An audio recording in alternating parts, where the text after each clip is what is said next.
Continuing our study in the Gospel of John, let's look now at chapter 10, verse 40, 41, and 42.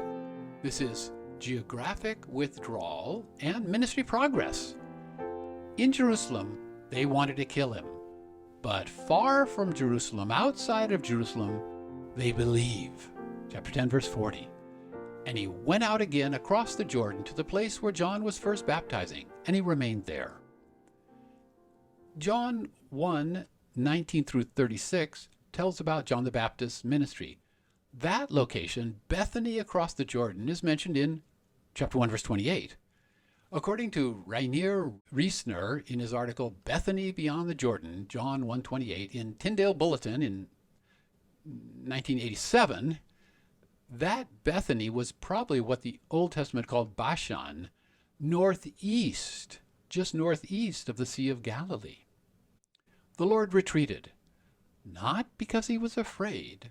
This truth is proved by his attitude in 11, 7 through 10.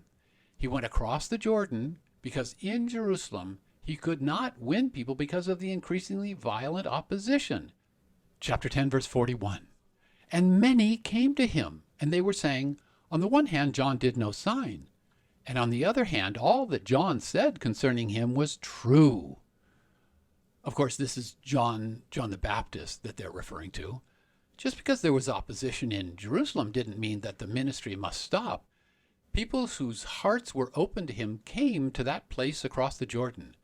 There they remembered the ministry and the words of John the Baptist, and they agreed with his testimony. This verse reinforces the witness theme, which is so important in this gospel. Chapter 10, verse 42. And many believed in him there. Outside Jerusalem, they believed in him. Unlike so many passages in chapters 7 through 10, this passage lacks the frequent counterpoint. It is not written here, but others rejected him. Summary of these 3 verses. At the end of this chapter, the Lord's situation is unclear. The Jewish authorities do not like him, but there's no manhunt now. He has withdrawn to an isolated place far across the Jordan. But by the end of chapter 11, he is the target of a formal decision. He must be killed. What brought about this great change, this dramatic change? Well, a very great and very public miracle, which we will see in the next section.